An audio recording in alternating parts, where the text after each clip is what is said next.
Então, gente, continuando, né? Por isso que a gente fala que o O é o famoso doador universal. E lembrando que é o O negativo, né? Que é o doador universal, tá? Por que o O negativo é o doador universal? Porque ele pode doar para todo mundo. E por que ele pode doar para todo mundo? Ele pode doar para todo mundo porque ele não tem nada. Ele não tem o A, ele não tem o B e ele não tem o D. Ele é negativo, tá? Então, como ele é O negativo, ele não tem nada, ele é inerte. Ninguém vai destruí-lo, porque ele não tem nada, tá? Agora, o B, o AB positivo, é o que a gente chama de receptor universal. Por que ele é o receptor universal? Porque ele recebe de todo mundo. O AB, gente, ele é assim, como se diz, é o promíscuo, né? Ele pode receber do A, ele pode receber do O, ele pode receber do B, ele pode receber dele mesmo, mas ele pode doar para quem? Para ninguém, só para ele mesmo.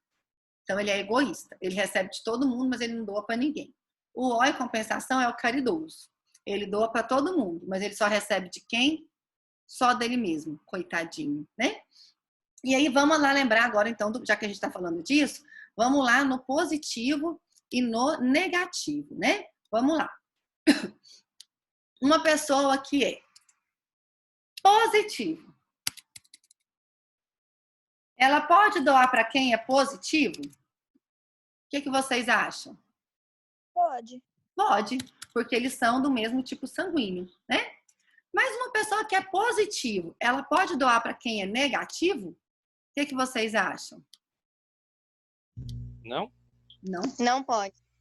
Uma pessoa que é positivo pode doar para o positivo, tranquilamente. Mas se ela é negativa, ela não pode doar pro negativo. Por que ela não pode doar para o negativo? Porque o negativo, ele não tem o D. Como ele não tem o D, se acontecer essa transfusão aqui, ó, ele vai receber o D. E quando ele receber o D, ele vai começar a produzir anti-D, né? Que pode desencadear aquela reação que a gente falou lá no início da aula, tá? Hoje em dia, foi até algo que a gente já discutiu, né? Acho que foi até o Matheus que comentou aí. Hoje em dia, nós temos o soro, a imunoglobulina anti-D. Então, hoje em dia, se acontece essa transfusão, né? E aplica o anti-D no paciente, esse paciente não vai ter um problema grave. Então, hoje em dia, nós já temos esse soro disponível aí nos hospitais, né? Que aí pode acontecer. Mas, sem a utilização desse soro, essa transfusão aqui, ó, não pode ser feita, tá? E aí, vamos então agora pro negativo. Uma pessoa que é do tipo negativo, ela pode doar para quem é positivo? Pode. Pode, porque ela não tem nada, ela não, quando doar, não vai fazer diferença nenhuma, né? O positivo, ele já tem o D. E o negativo não tem nada, então vai doar aqui, ó, tranquilamente. Agora, e ela pode doar para o negativo? Pode também, porque aí é do mesmo tipo, né? Então, o negativo pode doar para o positivo e o negativo pode doar para o negativo. Por isso que a gente fala que o negativo que é o doador universal. O O positivo, ele pode doar para todo mundo que é positivo. Ele não pode doar para quem é negativo, porque o positivo não pode doar para o negativo. Entendeu, gente? E o AB, o AB positivo que recebe de todo mundo.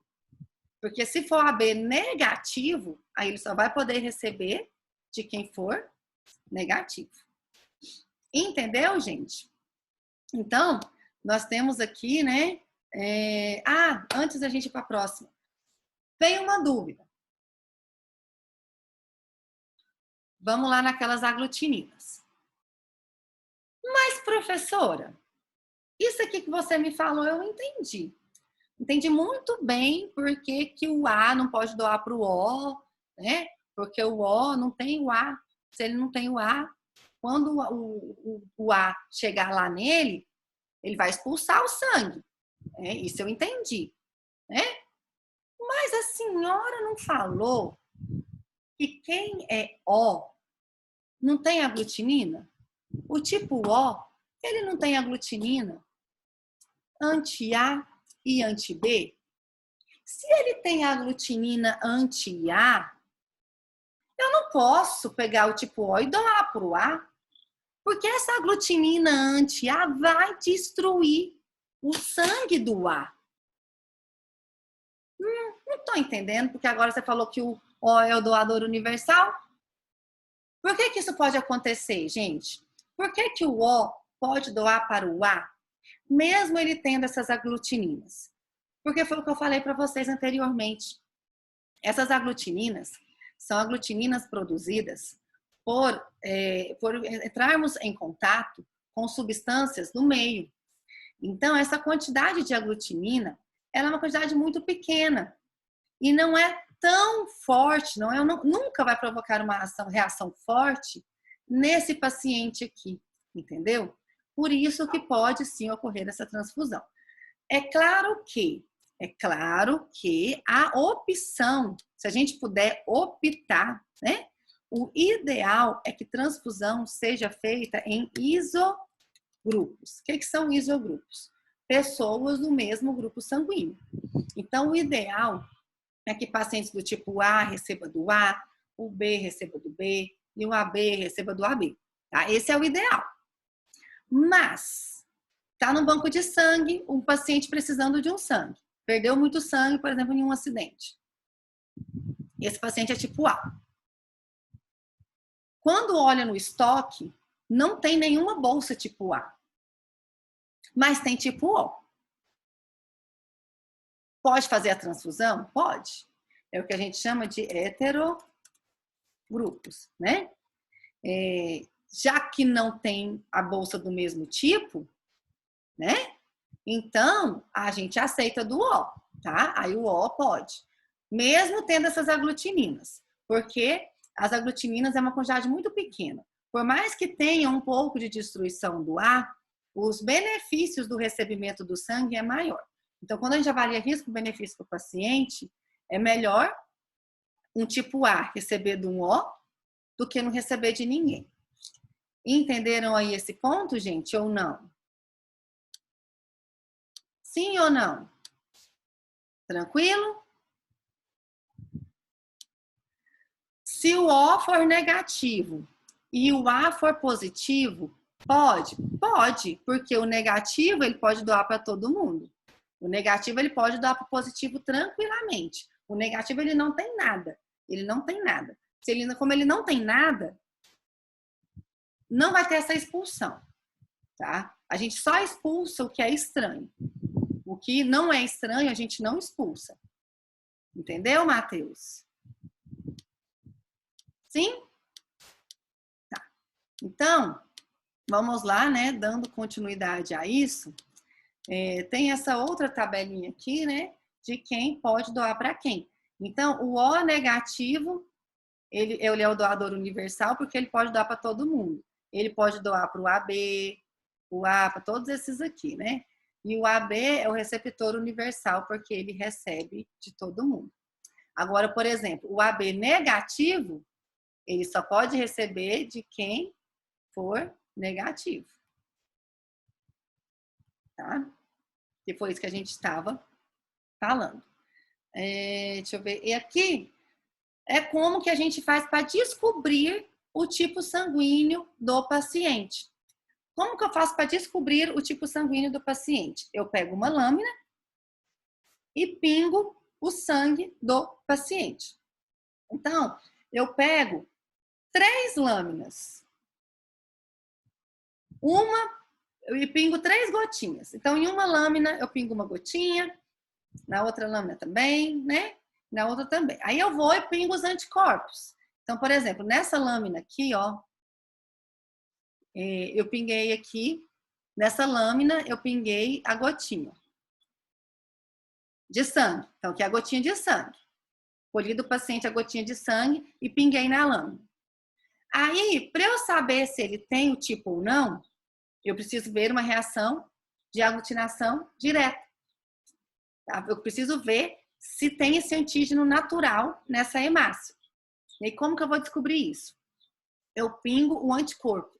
Então, esse soro com anti-A e esse soro com anti-B e o soro com anti-D, ele é sintético. Então, eu compro ele, vem os vidrinhos, tá? Então, lá no laboratório de aula prática, nós temos os frascos com anti-A, frascos com anti-B e frascos com anti-D.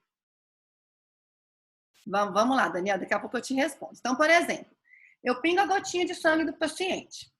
Se eu pingo o anti-A e a aglutina, significa que no sangue desse paciente tem o A, não é? Sim ou não? Se eu pinguei o anticorpo anti-A e aglutinou, é porque o paciente tem o A. É reação antígeno-anticorpo. E se não aglutinar? Ele não tem A. E se aglutinar, aí eu pingo o anti-B. Se aglutinar no B, se aglutinar é porque tem B.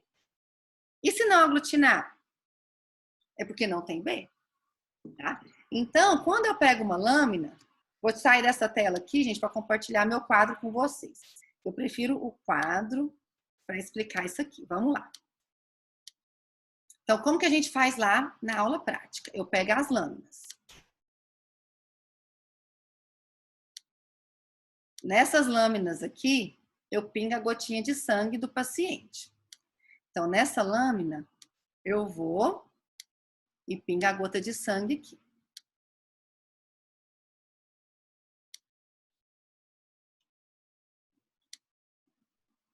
Então, eu faço a punção da polpa digital do dedo do paciente, furo com a lanceta e pingo as 3 gotinhas, tá? Então, eu pego a gotinha aqui, aqui, aqui. Aí, eu ponho os anticorpos.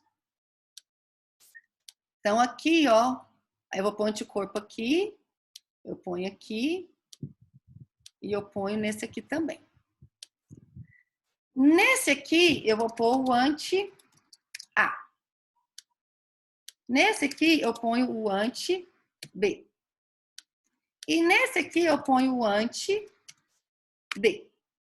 E aí, eu vou observar ou não as aglutinações, né? Quais são as opções que eu vou ter? Vamos lá. Se aglutinar nessa gotinha aqui, que eu coloquei o anti-A, significa o quê, gente? Que é tipo A. É tipo A. Porque se aglutinou, é porque aqui tem um antígeno A. Tá? Então, se aqui tem um antígeno A, se eu pingar o anti-A, aglutina. Se aglutinar aqui, significa o quê? Tem o B. Se aglutinar nos dois, significa o quê? Tem o A e o B. É A e B. E se não aglutinar em nenhum? Ó, Tipo O. Se aglutinar aqui, significa o quê? positivo ou RH negativo? positivo. E se não aglutinar? Negativo. Muito bem, gente. Que aí é exatamente o que nós temos aqui nessa tela, né? Então, como que é o paciente do tipo A? O paciente do tipo A é quando eu pingo o anti-A e aglutina, é quando eu pingo o anti-B e não aglutina. Então, se só aglutina nisso aqui, é porque o paciente é A. Se só aglutina aqui, é porque o paciente é B. Se aglutina nos dois, o paciente é AB.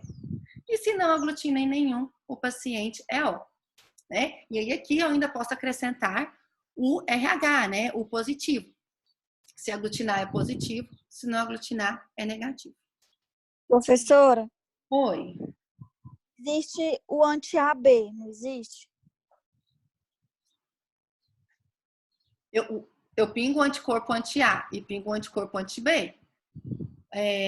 Se eu... no A não aglutinar e no B aglutinar, aí não tem o antígeno AB? Ó, se no A não aglutinar e se no B aglutinar, a pessoa é do tipo B? Porque Acho que é isso que está deixando ela em dúvida. No desafio, tem um frasquinho onde tem o anti-A e o anti-B tudo em um só. Aqui, Isso. vamos lá no desafio. Antes da gente ir para o desafio, deixa eu só responder a pergunta do Daniel. O Daniel está me perguntando aqui o seguinte: um exame de tipagem sanguínea pode dar falso positivo? O que nós temos na tipagem sanguínea, o Daniel? Essa possibilidade não existe. Por quê? Porque se aglutinou, é porque o paciente tem aquele antígeno. Falso positivo não existe na aglutinação direta, na tipagem sanguínea. Se isso acontecer, é um erro de quem executou a técnica. Ou teve uma contaminação, ou teve uma troca de amostra, ou algum problema aconteceu, tá? Falso positivo não pode acontecer. Não pode acontecer, tá? Efeito prozona também não dá. Efeito prozona pode acontecer? Aí pode acontecer. Falso negativo pode acontecer. O que é o efeito prozona? Muito anticorpo, pouco antígeno. O que acontece, inclusive, nas aulas práticas? Vocês ficam com dó de furar o dedo do coleguinha. E aí, quando vocês ficam com dó, você não consegue uma gota de sangue do tamanho ideal. Você pega assim, você só suja a lâmina de sangue. E aí você vem e pinga o anticorpo aqui, o soro, né? O anti-A, por exemplo. Aí é muito anti-A para pouca gota de sangue. E aí, então, pode acontecer um falso negativo? Sim, mas aí também foi um problema da técnica que você está executando. Se você colhe a gota direitinho, não tem erro. Um problema que existe né, na tipagem sanguínea é o seguinte: o antígeno D, ele pode ter uma expressão fraca. A, B não tem expressão fraca. Isso só acontece com o antígeno D, tá? Então, o que ela é uma expressão fraca? É como se tivesse pouco antígeno. E aí, na tipagem sanguínea, quando eu testo o D, e esse D, e não aglutina, eu falo que o paciente é negativo? Não. Como eu já sei que tem o problema da expressão fraca, pode ser um caso de antígeno D fraco. Aí, se o antígeno do paciente é fraco, não vai aglutinar. Por quê? Porque na amostra dele o antígeno é pouco. Que aí é, por exemplo, a efeito prozona. Então, toda vez que o D der negativo, eu preciso confirmar com uma outra técnica, que é a técnica de Cumbis, que não vai dar tempo da gente falar hoje, mas que a gente fala na nossa próxima aula. Então, toda vez que o D não aglutinar na tipagem sanguínea, no exame direto, eu faço essa outra técnica. Então, o D eu confirmo com outra técnica, o D negativo, tá? Porque ele é fraco, pode acontecer. Tem pessoas que têm esse antígeno fraco, mas com A, com B, isso não acontece. Vamos lá para o desafio. Alguém quer me perguntar alguma coisa? Não é tudo meu, não, filha. Esses aqui de cá é tudo seu. Mas esse daqui pra lá, ó. Sentou no sofá, não briga na família, não, gente. Você está ao vivo e nós estamos escutando. Desliga o microfone para brigar com a filha aí. Vamos lá. A senhora já falou do quê? Efeito Bombaim, o falso. Cortou seu som, Valdir. A senhora já falou sobre o falso O? Não comentei sobre ele ainda, não. Vamos aqui primeiro aqui no desafio, que foi onde veio a dúvida, né? Olha só. Deixa eu selecionar aqui, ó. Apesar de existirem mais de 50 antígenos eritrocitários, esse é o problema, gente. Esse é o problema de uma transfusão sanguínea. A gente testa a BO e o RH, a gente testa o D. Mas existem mais de 50 antígenos eritrocitários.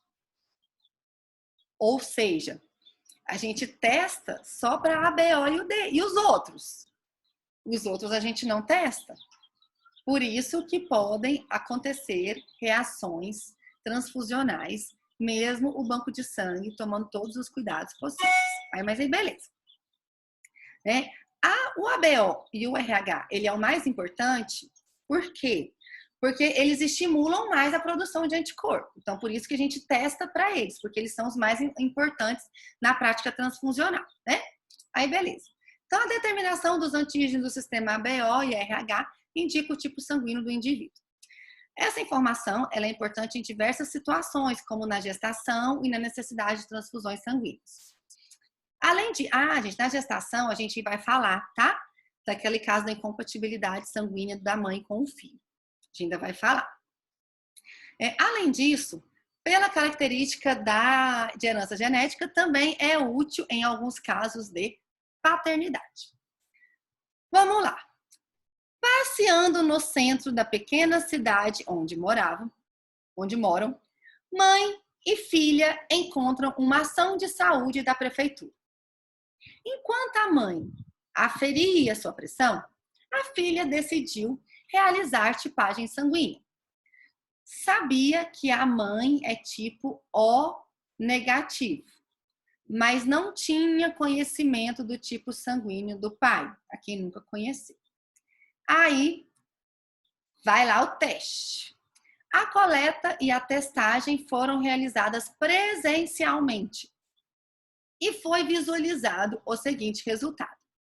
Então, aqui, ó, ela pingou o A, aqui ela pingou o B, aqui ela pingou o anti-AB e aqui ela pingou o anti-D.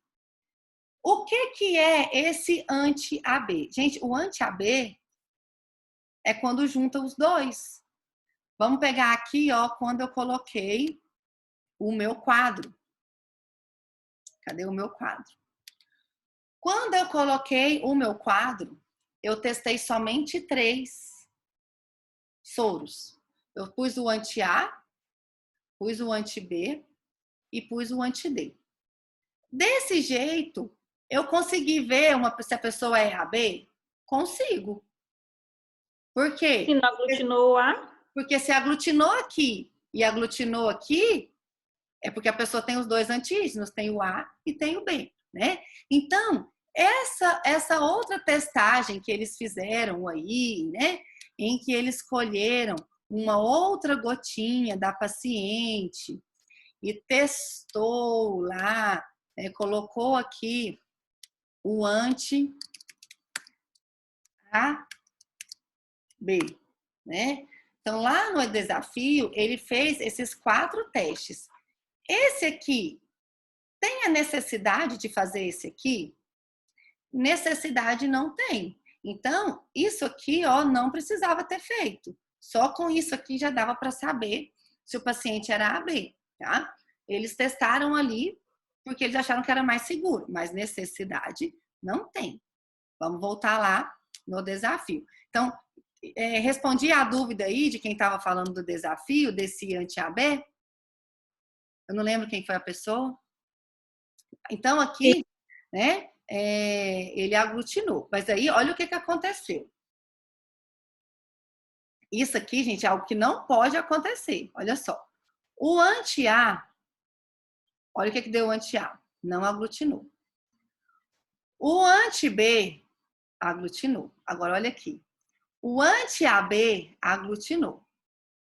O anti-D não aglutinou. Por isso que eu não recomendo usar isso aqui, porque isso aqui só serve para confundir a cabeça da gente, né? Por que isso aqui só serve para confundir a cabeça da gente? Vamos lá, primeira pergunta do desafio.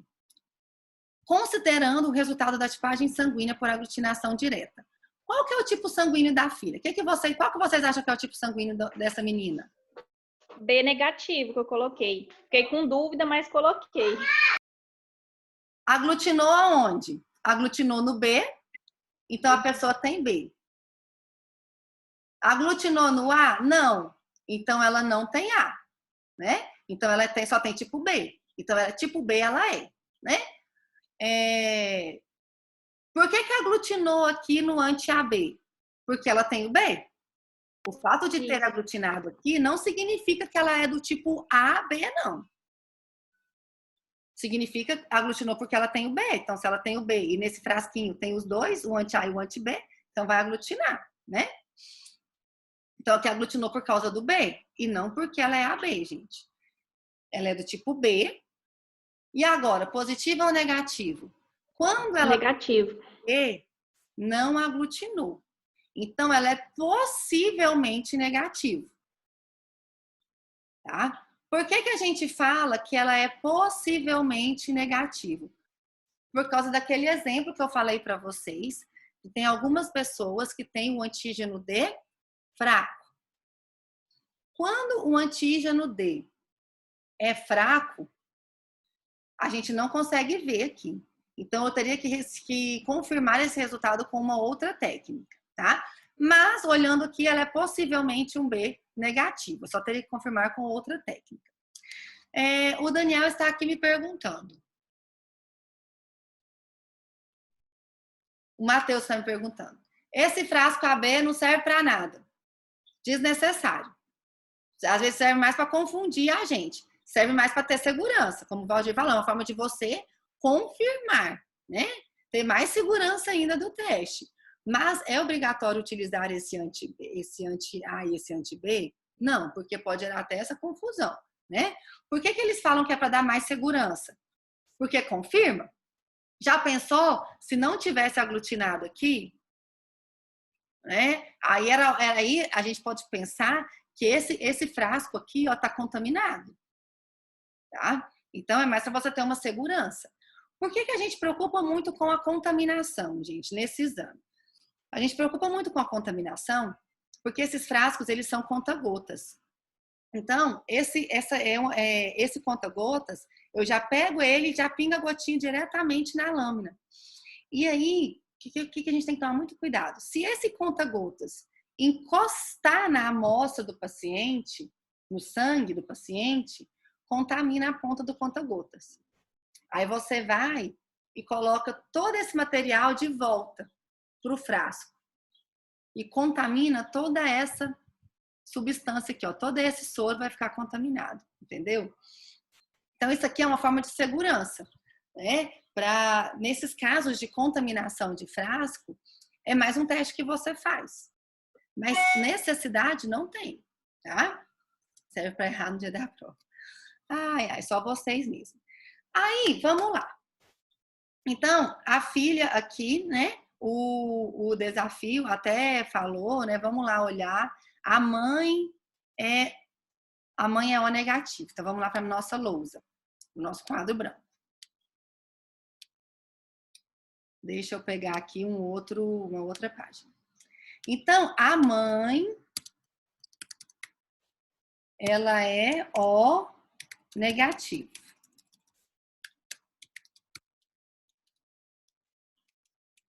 A filha deu B, possivelmente negativo, né? Não fala o outro teste que eles fizeram aí com ela. Aí pergunta, então, na letra A a gente respondeu o tipo da mãe, aí pergunta o possível tipo sanguíneo do pai, né? É isso? Qual tipo sanguíneo da filha? B. Qual o possível tipo sanguíneo do pai? Vamos lá.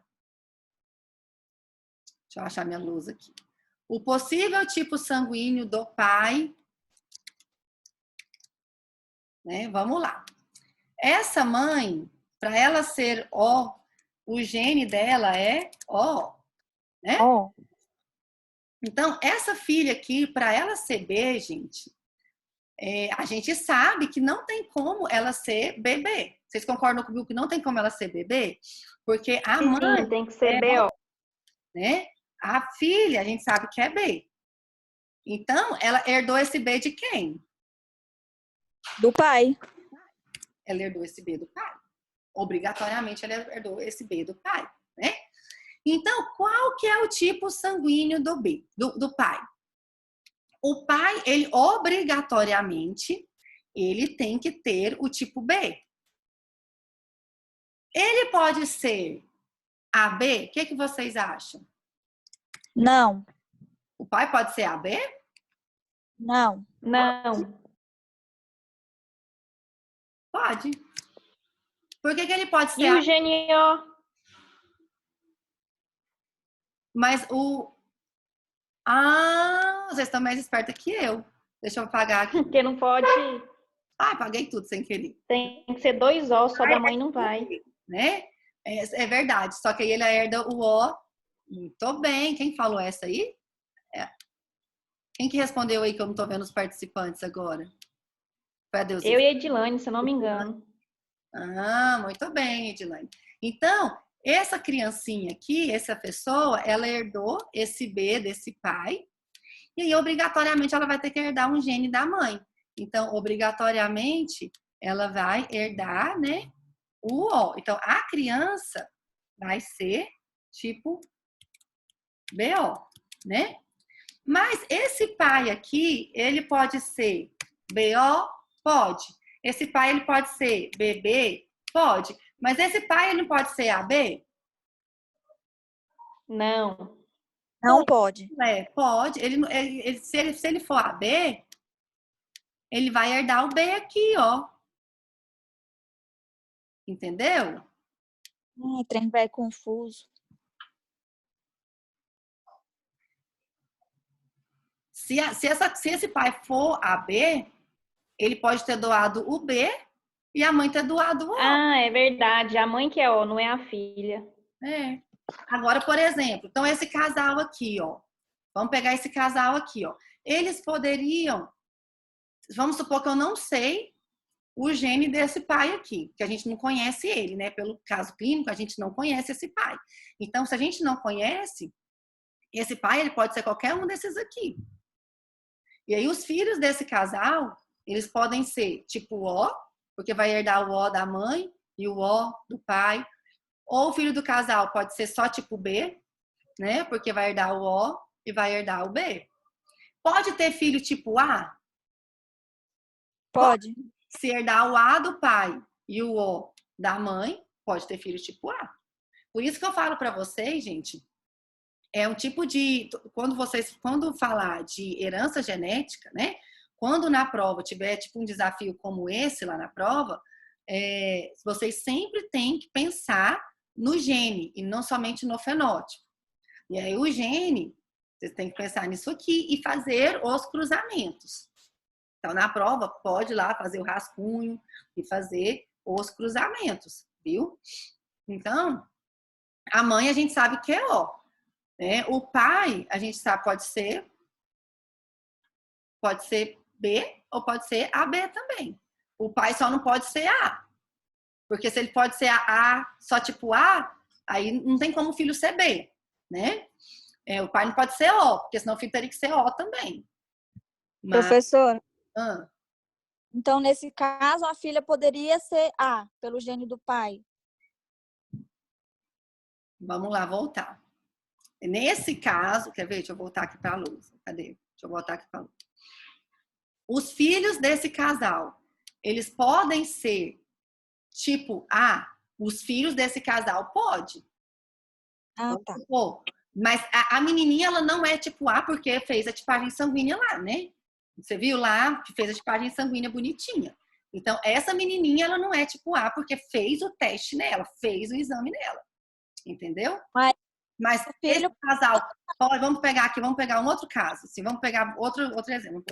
A mãe, O, e o pai, de um desses exemplos aqui. Vamos pensar que o pai é AB. Esse casal, eles podem ter filhos tipo A? Pode. Eles podem ter filhos tipo B? Podem. Eles podem ter filhos tipo... Só os dois, né? Ou tipo A ou tipo B. Entendeu? Porque na hora que a gente vai fazendo os cruzamentos, ou vai ficar AO, ou vai ficar BO. Então, esse casal aqui só pode ter tipo filho ou tipo A ou tipo B.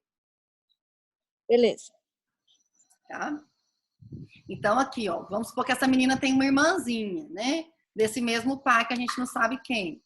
Essa irmãzinha, ela pode ter esse cruzamento aqui? Pode. Ó, A? Pode. E ser fenótipo A? Sim. A irmãzinha dela pode. Ela não pode porque fez o exame e confirmou. Certo, gente? Deixa eu voltar aqui para... Professora, e com relação ao positivo e ao negativo? Com relação ao quê? Cortou o... Com relação ao ser positivo e ser negativo. Então, aí, em relação se é positivo ou se é negativo, né? Pelo exame lá, da imagenzinha, deixa eu até mostrar lá de novo, vamos compartilhar a tela aqui de novo do desafio, né? Por essa imagem aqui, não aglutinou.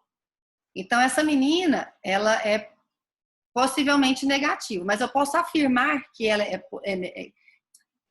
possivelmente negativa, mas eu posso afirmar isso? Eu não posso afirmar.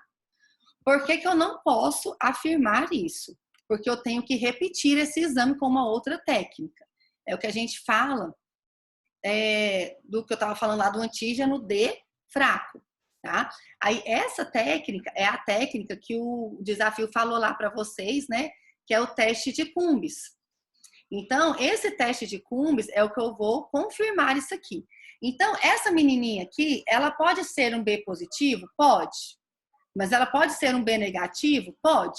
Como que eu vou saber para ter certeza? Eu só vou ter certeza disso depois que eu fizer o teste de Cumbis. Depois que eu fizer o teste confirmatório desse aqui, tá? Isso só acontece com o antígeno D. Porque como eu tinha comentado lá no slide, né? O antígeno D pode acontecer o que a gente chama de antígeno D fraco. Então, quando o antígeno D é fraco, eu não consigo visualizar a olho nu na técnica de aglutinação direta. Aí eu tenho que confirmar com outra técnica. Com relação à genética. Oi? Com relação à genética. Em relação à genética, vamos lá, né? Em relação à genética, cadê meu quadro? Em relação à genética, é o D. O D é o seguinte, ou tem ou não tem. Essa mãe, ela é negativa, né? Se ela é negativa, ela não tem o D, ela tem ausência do D, tá?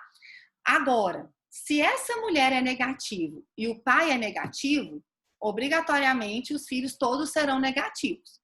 Agora, se essa mulher é negativa e o pai é positivo, os filhos podem nascer ou negativo ou positivo. Vai herdar, ela pode herdar do outro, entendeu? Entendi. Então, aí teria que ver isso aí, tá? Então, assim, um pai positivo, ele pode ter uma filha negativa? Pode. Porque ela pode herdar o negativo da mãe, tá? Então, tem isso aí também. Gente, eu tô vendo que a nossa aula vai acabar, né? Falta menos de 1 minuto. Aí eu vou encerrar porque já são 10h33. Na próxima aula, a gente continua. Então, se ficou alguma dúvida, na próxima aula a gente começa falando dessa compatibilidade entre mãe e feto. Então, a gente começa falando desse RH negativo da mãe com filho positivo, tá? Então, a gente ainda continua nessa questão de ABO e RH. E aí, a gente fala sobre o teste de Cumbis, que é esse que dá para ver se essa pessoa tem esse anticorpo ou não, confirma esse antígeno D fraco, tá? Então, aí, como se diz, aguardem cenas do próximo capítulo. Certo? E a C do desafio